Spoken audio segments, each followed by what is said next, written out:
La grande nouvelle vient de tomber. La France vient de récupérer 300 millions d'euros d'intérêts sur des actifs russes gelés pour renforcer son soutien militaire à l'Ukraine.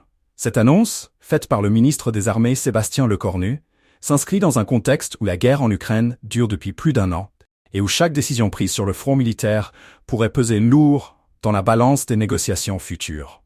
Dans ce reportage, nous allons explorer les enjeux de cette initiative et les implications stratégiques pour l'Ukraine et ses alliés. N'oubliez pas de vous abonner pour ne rien manquer de nos prochaines vidéos et partagez votre avis dans les commentaires. Quel impact pensez-vous que cette aide militaire aura sur le conflit en cours? La France, par le biais de son ministre des Armées, a clairement annoncé la mobilisation des fonds récupérés pour soutenir son allié ukrainien. Ces 300 millions d'euros vont être investis dans l'acquisition d'équipements militaires essentiels.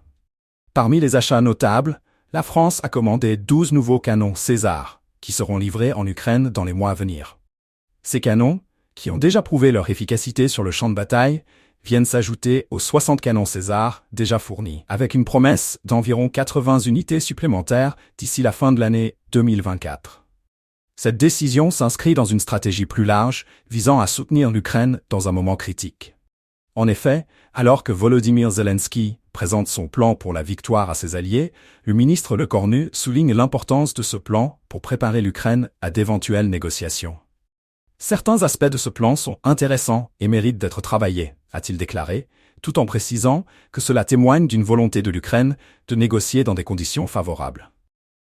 Cependant, Lecornu met en lumière une réalité implacable.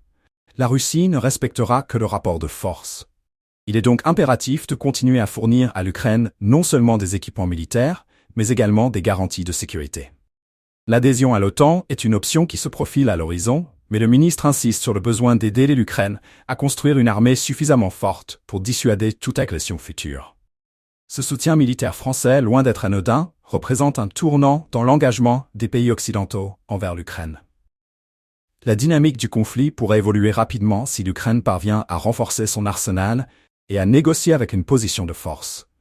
La communauté internationale est donc en attente des prochaines étapes, alors que la situation sur le terrain continue de se développer.